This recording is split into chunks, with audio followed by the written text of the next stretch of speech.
Welcome to the Heavy Spoilers Show. I'm your host Paul, and this video we're reacting to and breaking down the new Supergirl trailer.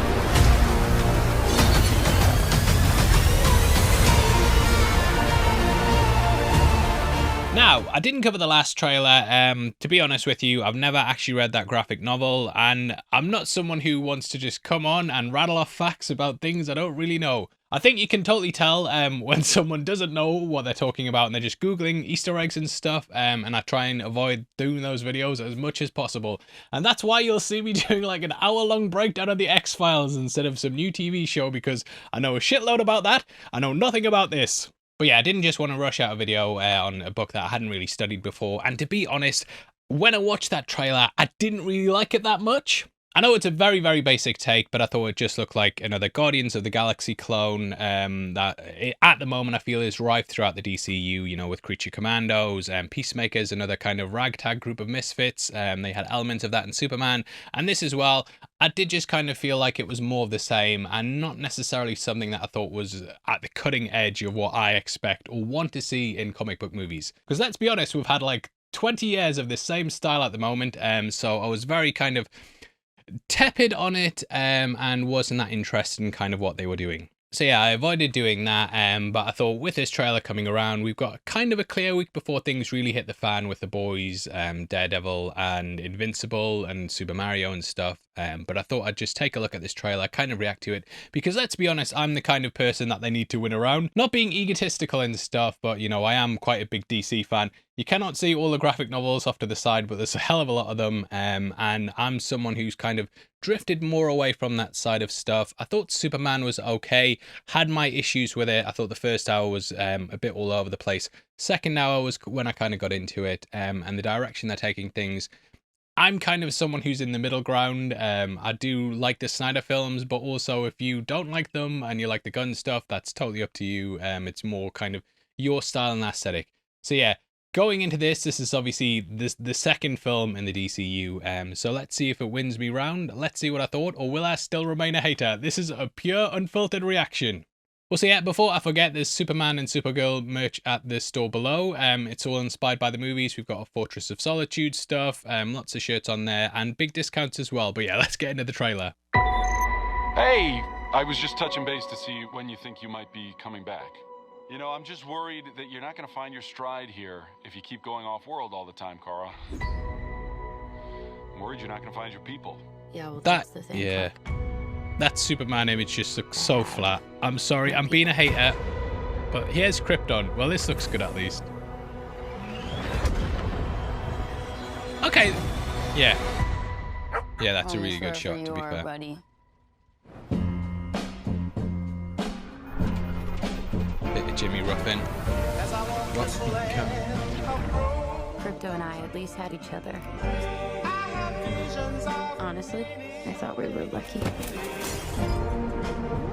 But look, almost by definition runs out. Yeah, so they're very similar to the Ravagers, I think. No, you don't shoot the fucking dog, mate. You don't shoot the fucking dog. He has 3 days. You cannot give up on me. That's a great shot, yeah. The Yellow Hills. He murdered my innocent family.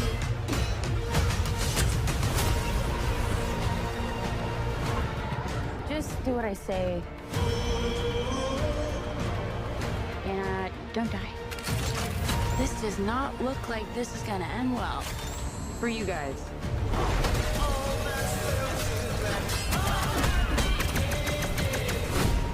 Stop. You're hurting my head. Lobo, it's kind of the role he was born to play, to be fair, over like Aquaman and stuff. But yeah, I'm really feeling the music. Visually, it looks great. They've really stepped up in terms of the visuals. I love the sonic boom there. It won't take your pain away.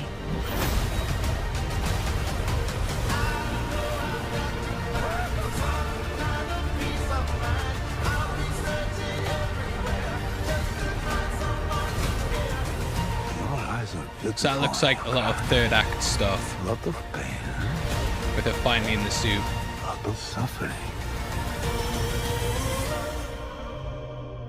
There's no home without you, buddy.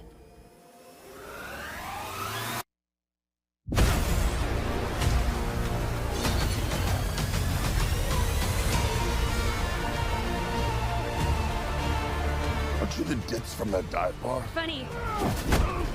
That's what I've been calling you. Touche. Yeah.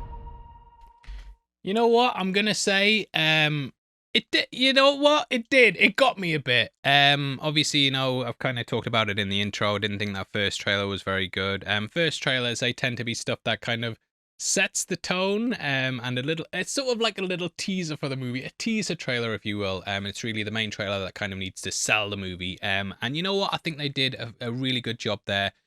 The issues I had with it, which I kind of touched upon there, well, that Superman image just looks so flat. I don't know what it is. It just looks like him against like a blue screen background, which obviously it is. And when I saw that, I was a bit worried that the rest of the movie was going to seem extremely flat. I don't know why it is with that one shot. It's nitpicking, I'll admit that. But I just saw it with a Superman cameo, especially with them spoiling it, because, you know, let's be honest, they will be worried about the marketing around this film. There's obviously been 8 test screenings, which have been leaked out. That, I think that's up there as being more test screenings than any other film this decade's had. So they are clearly trying to tweak things. I don't think test screenings are a bad thing, and I don't think implementing the feedback from that, it's just a good way to gauge what works in a film and what doesn't. When you're doing that many, they're clearly trying to make sure this is a hit, and the fact they're putting Superman in the trailer, albeit in that shot, not sure. Yeah, they're clearly like, we need to get as many people on board as possible. But to be fair, you know, the Spider-Man Brand New Day trailer has like Bruce Banner and the Punisher in, and but obviously Spider-Man's a big character, but I don't think putting a character in a trailer is going to make or break something. And it's obviously, you know, you're trying to sell the movie, so you kind of put your best stuff in there too. I just thought the shot itself looked flat, so I was a bit worried about the rest of the trailer, especially with the previous teaser. But that was just me jumping the James gun a bit, because I think visually this trailer looks really, really stunning. The shots really pop, and that was actually a big worry. We've obviously just had Project Hail Mary come out, which is visually a fantastic film, and you see the space scenes in that. They are mind-blowing. And, you know, stuff like Interstellar, 2001, that and Project Hail Mary might not be quite up there, but that's definitely where the bar's at in terms of space scenes. So with this being a space adventure, I was a bit worried that they might not be able to capture it visually, and it might look a bit flat. And you'll often see this with a lot of recent movies where they predominantly shoot on green screen or against the volume. There's a lot of comic book movies that don't necessarily pop off the screen. Completely think this does. So yeah, very happy with how it looks, at least. I think the shot of her leaving Krypton as well, as it kind of explodes around her, and gets taken by, I'm guessing that's Brainiac's little dome closing around. Very, very good shot. Love the way she kind of zooms out, and just from her father's face, I think that works really, really well, and it just emotionally sells the destruction of Krypton. And, you know, seeing that, like up close and personal like she does, you can totally understand why she'd become a drunken mess. They are obviously kind of pulling at the heartstrings with Crypto. Krem is a villain that I'm going to be honest. I think Krem, I just don't care. It's just one of those villains I don't really care about. You know, it's like a kind of MCU Phase 2 villain sort of level thing for me, where it's like someone from the comics, like Dar-Ben in the Marvels, kind of that level, where it's like, I've heard of them before. I'm not sure how many big stuff they're in. So we'll see how that goes. I have heard from the test screenings that's the weakest part of the film. And to be fair, that's what it looks like from the trailer. And he shoots the fucking dog as well, mate. I mean, you son of a bitch, I will never like you. You'll not be one of those villains where it's like, well, I can see things from his point of view. So those are kind of what I think. Those are my reservations and my worries. And again, I was kind of a bit met on Superman. But this is really selling it, and I am kind of someone who's a bit tired of the Guardians aesthetic. So again, when they're standing around with lasers pointed at her, it's not necessarily, you know, selling the movie to me as being like this unique thing. But from some of the shots in this, I think, you know what, they've got me interested in the movie, at least, I will say that. And considering how much I was slating things at the beginning, that's why it's important to have an open mind. Jason Momoa as well as Lobo. I think that's going to be, he's just playing himself. But I think the guy does a really good job of playing himself. He always brings a lot of humor to it, fun. I know people are kind of a bit hit and miss on him sometimes, but like the Fast and the Furious movies, I thought he was hilarious. Obviously, he did a very kind of a strange take on the villain in that, but I thought it was very engaging. Made me laugh throughout, and even stuff like Aquaman. Before he came along, Aquaman was always viewed as like this joke character, and he kind of twisted things, did a new take on it that kind of leaned into like the Grant Morrison comics, but took it to the extreme. And he was just always fun to watch, and I think he's got very good balance between being intimidating. For example, that scene in Justice League when Bruce goes to him at the fishing village at first, he's like, he's quite intimidating, but then he can totally, flip on a dime and basically sell himself as a fun, lovable guy. Now, we're kind of burying the lead here. This is Millie Alcock's big break into movies. She was fantastic in House of the Dragon, really standout actress in that show. I call her Willie Alcock. We'll cut that from the video, but that was just my immature brain working overtime there. I think she's really good. I am excited to see what she does. She's got such good range on it too. I know she can be quite a fun actress as well, but she can also be very stoic, reserved, beaten down by the world almost, and someone who can portray things like she's dealing with the weight of the world on her shoulders. I am just sipping a latte here. This is how we're doing it. There's no strings being pulled here.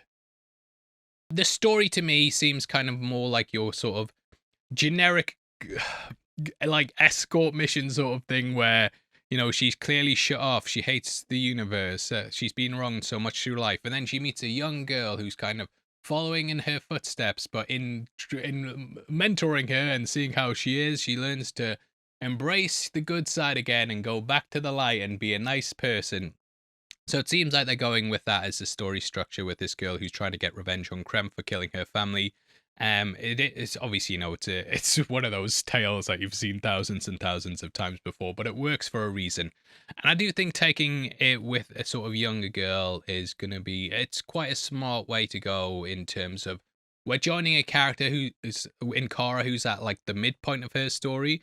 So she's already been like beaten down by the universe, has watched her whole family like and planet wiped out in front of her, and she needs to regain that hope in a younger girl who's also had something tragic. So I am interested to see how that goes. Overall, I think it's Jimmy Ruffin who does What Becomes of the Broken Hearted. I messed up the lyrics there and started singing the wrong part at the start. But that is one of those songs that I used to have on a Motown CD, Greatest Hits, and I used to play it all the time.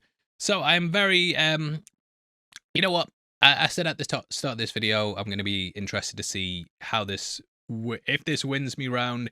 And I wouldn't say I'm like 10 out of 10 enthusiastic. Obviously I've talked about my reservations in this video, but it's definitely, I think, a good trailer in terms of getting people like myself who are maybe on the fence about the movie or maybe disinterested in it to being like, you know what, I'm going to take a second look at this and have another look.